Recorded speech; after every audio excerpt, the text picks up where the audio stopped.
Bonsoir à tous, il est 22h30 ici à Paris, 23h30 à Kiev. Vous êtes sur France 24. Nous sommes encore ensemble pendant un peu plus d'une heure en direct à la une de l'actualité ce soir. L'Union européenne qui condamne une attaque barbare.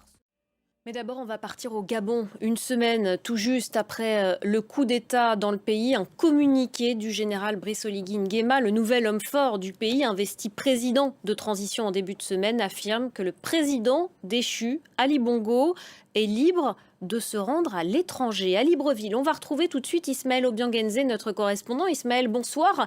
Cette annonce fait suite à de longues tractations. Oui, cette annonce fait suite à de longues tractations. Merci beaucoup pour toutes ces précisions en direct de Libreville au Gabon. Merci Ismaël Obiangenze, notre correspondant. La guerre en Ukraine, maintenant, une nouvelle frappe russe, je vous en parlais dans les titres, dans l'est du pays a fait au moins 17 morts. C'est un marché qui a été visé, un enfant ferait partie des victimes. L'Union européenne condamne une attaque barbare, l'ONU une attaque ignoble. On fait le point avec Serine Bay. Et dans ce contexte, alors que la contre-offensive ukrainienne entre dans son 4e mois, Et à Kiev, on retrouve tout de suite Gulliver Krag, notre correspondant. Gulliver, bonsoir. Anthony Blinken est donc venu réaffirmer le soutien de Washington, une aide qui doit permettre à l'offensive en cours de prendre de l'ampleur. Oui, au moment où l'offensive commence à un peu gagner en rythme. Merci beaucoup Gulliver Krag en direct de Kiev.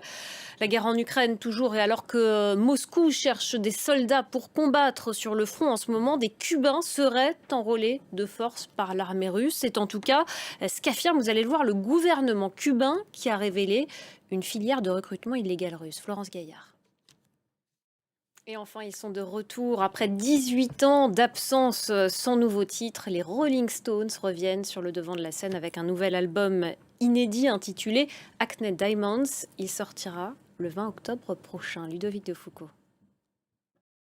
Voilà, c'est la fin de cette édition. Dans quelques instants, vous retrouvez le journal de l'Afrique présenté par Myriam Amelal. Elle reviendra notamment sur la situation au Gabon, une semaine tout juste après le coup d'État dans le pays. Le président déchu Ali Bongo serait libre de se rendre à l'étranger.